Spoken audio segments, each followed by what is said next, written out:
Hora de conversar com o Rodrigo Orengo. Ontem a Câmara aprovou moções que citam o Hamas como grupo terrorista, condenam os ataques terroristas do último sábado, mas, como a gente disse mais cedo aqui, a nota do PT, né, embora o presidente Lula tenha classificado os ataques como terroristas, a nota do PT meio que deixa um pé em cada canoa e coloca Israel e Hamas mais ou menos na mesma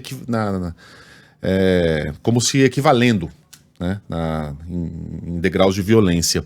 E o governo agora passa a ser muito pressionado, né, Orengo? Inclusive com gritos no plenário para classificar o Hamas como um grupo terrorista. Conta pra gente, bom dia. Muito bom dia, Megali, Sheila Carla, bom dia a todos. Lá no plenário, Megali, os poucos parlamentares presentes, até porque é uma semana de Congresso esvaziado, mas os parlamentares acabaram aprovando 17 moções, a maioria tratando realmente Hamas como um grupo terrorista. E esse debate a gente viu entre os deputados, né? De um lado, parlamentares que defendiam que todos os atos de violência deveriam ser condenados. Inclusive, algumas moções citam isso, mas a maioria com o foco voltado para o grupo terrorista Hamas e adjetivando o grupo dessa maneira. E é uma forma do Congresso Nacional, de parlamentares, principalmente de oposição, e não tão alinhados ao governo, mas é uma forma de pressionar o governo a adotar isso publicamente também. O que está pegando, Megali? Qual é a justificativa que a gente recebe aqui de fontes do governo? O governo não vai mudar de posição até uma mudança da ONU.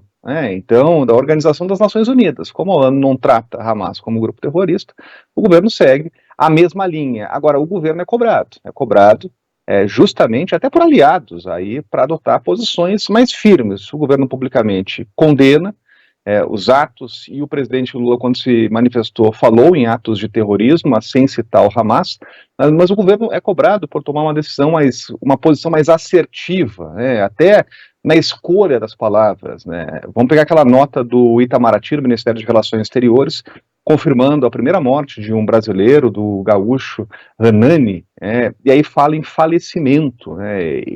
O uso dessa palavra foi muito criticado aqui em Brasília, né? Porque na verdade foi um assassinato, uma execução, né? Então, é claro que um assunto tão delicado, né, que envolve países de todo o mundo, isso aqui em Brasília acaba caindo aí na esfera do debate político, público, né? Isso é natural que ocorra, né?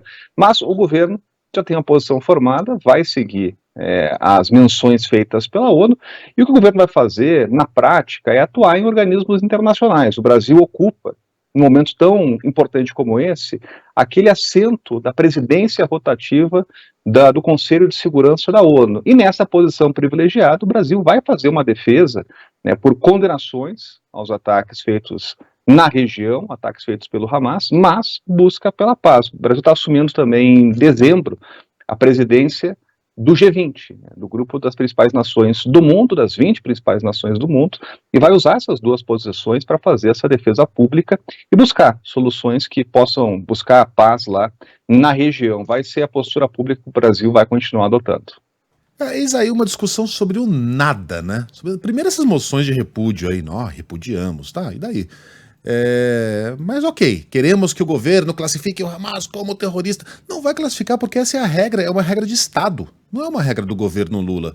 O governo Bolsonaro também não classificava o Hamas como terrorista. A regra do Itamaraty é essa: se a ONU classifica, nós classificamos. É assim no Brasil, é assim na Turquia, é assim no Irã, é assim na Noruega, para citar aqui um país para lá de civilizado. Não é assim nos Estados Unidos, não é assim no Reino Unido, não é assim na Austrália, mas cada país tem as suas regras e a nossa é essa. Né? O presidente Lula pode chamar o Hamas de grupo terrorista, ele o fez. Eu posso, a Carla pode, partidos políticos podem, o Estado brasileiro não pode, porque essa é a regra. A não ser que a gente vote uma PEC, uma mudança na Constituição, a regra é essa e ponto final, no mais. São palavras, né? Acho que muito mais importante agora é a gente trazer esses brasileiros de volta, a gente assumir uma posição dura a respeito do conflito, exigir que as regras da guerra sejam cumpridas, enfim. Chamar ou não de terrorista, tanto faz, tanto fez. Orengo, bom trabalho para você, até amanhã. Bom trabalho, até mais.